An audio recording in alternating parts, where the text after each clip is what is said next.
You're watching Pulse for the 13th of February and it's time for some World of Warcraft news. In this week's episode we have a quick look at all that transpired during the latest Activision Blizzard Conference call, the most recent patch 4.3 hotfixes, the latest Dev Watercooler or Coffee with the Devs post, Blizzard's freshly announced venture into board gaming and more. Let's get straight to the news. First up, we're going to talk about the Activision Blizzard Q4 conference call that happened last week. We got a few interesting statistics here, things like World of Warcraft's only gone down 100,000 subscribers this past quarter, unlike the past 3 quarters where it lost 600,000, 300,000 and 800,000 in November. I guess one has to keep in mind that patch 4.3 launched during this last quarter and we all know that that brought with it a lot of cool stuff. Along with that, there was also the extremely tempting World of Warcraft annual pass where players could get a free copy of Diablo 3. I think it's still a pretty big deal that World of Warcraft only lost 100,000, seeing that the Old Republic also launched in this last quarter. But all of that said, let's have a look at some other stats that were mentioned during this call. World of Warcraft has around 10.2 million subscribers right now. That's a pretty decent number. There are over 1 million players that have signed up for the annual pass involving Diablo 3. And finally, it seems like the World of Warcraft TV spots, like the one featuring Chuck Norris, were actually incredibly successful. That's a good thing. I'd love to see more of them.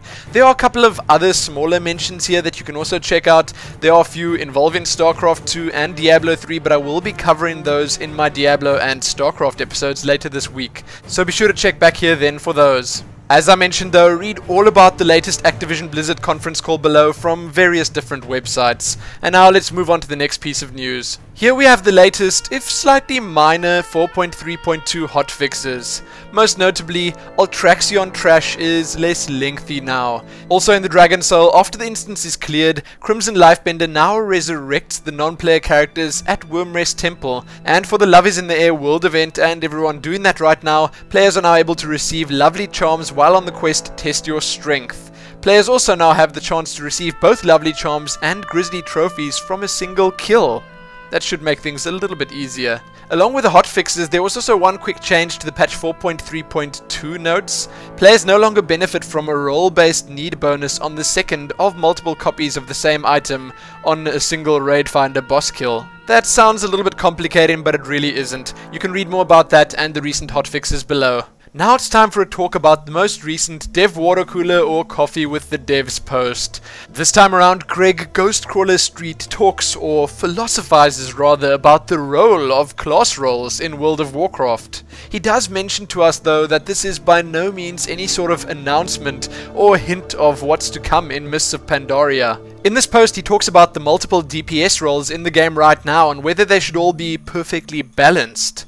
Not only when it comes to DPS, but to utility and everything else that the different specs that all the classes have can do. It is pretty interesting and it's great to hear someone like Ghostcrawler's thoughts on this. Then he goes on to talk about a couple of different models that you could use for a game like World of Warcraft. There are 5 different models here and they are the following. Model 1, everyone is equal all the time. Model 2, everyone has specialities and you match the spec to the situation. Model 3, use swap specs to gain specific utility. Model 4, there's just a best spec for PvP and a best spec for PvE. Model 5, you don't have multiple DPS roles. I would honestly have a very tough time picking one of these models to use. I do like the idea of having a best spec for PvP and a best spec for PvE. That means that the dual spec system would actually really help out. But I don't even want to think about how boring the game would be then. Everyone would just be using the same specs in the same situations all the time. Then again, you could look at something like Model 5 where you don't have multiple DPS roles. That would be a pretty huge shock to the system, especially considering there are actually classes out there that only DPS. What would their other specs be then? It really seems like a tough choice and I don't envy the World of Warcraft dev team one bit for being the ones that have to make it.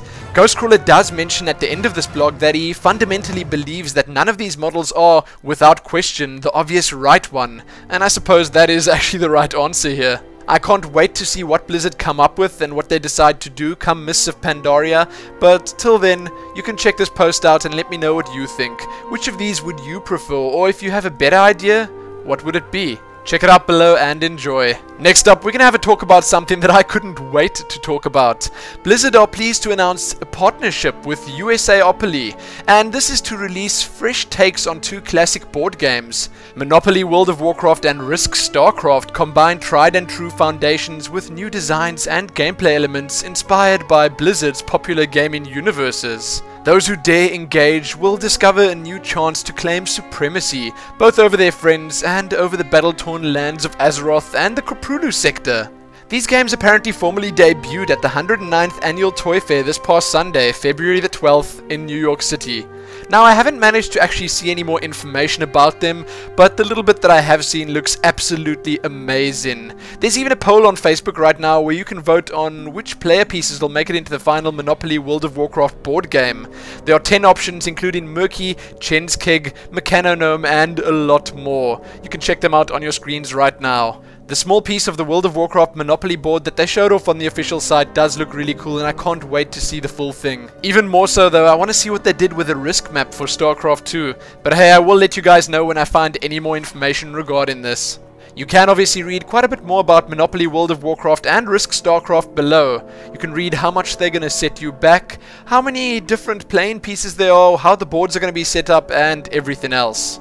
I would definitely jump at the opportunity to try these two out, so you can read more about both these board games below, and be sure to let me know what you think about them. With that done, let's move on to the World of Warcraft smalls. First up, over at the official site, read a post titled "Till Death Do You Part." This is about the World of Warcraft Iron Man Challenge.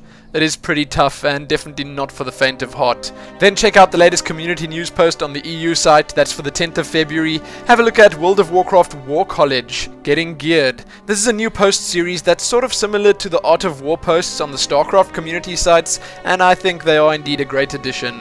Have a look at some epic World of Warcraft cups at AM/PM. Read how you can become a most valued forum poster. Have a look at the latest premium series for collectibles and coin sets. Check out some fan art and some new transmogrification screenshots. Over at Wowhead, yet another guide, this one titled Beyond Lawmaster, and it focuses on quest achievements. A Minecraft player named Rumsey has recreated Kalimdor in its entirety in Minecraft. It does actually look really cool, and I'm pretty stunned by the attention to detail here. He says that once it's complete, he hopes to host it online so that people can visit it as tourists. Next, and right here on YouTube, you can have a look at Algalon's solo kill, the Curse Weekly Roundup, and How to Tell If Your Warsong Gulch Will Fail by WoW Crendor. Sadly, that's all I have for you in the World of Warcraft news this week. Remember to check the description below this video for everything that I spoke about. You can check a couple of extra blue posts linked below as well. They are always pretty interesting, especially if you want to know absolutely everything that's been going on in the World of Warcraft over this past week. Remember to like the video and do all that other good stuff. Check back here soon for more, and most importantly, happy World of Warcraft Monopoly and StarCraft Risk.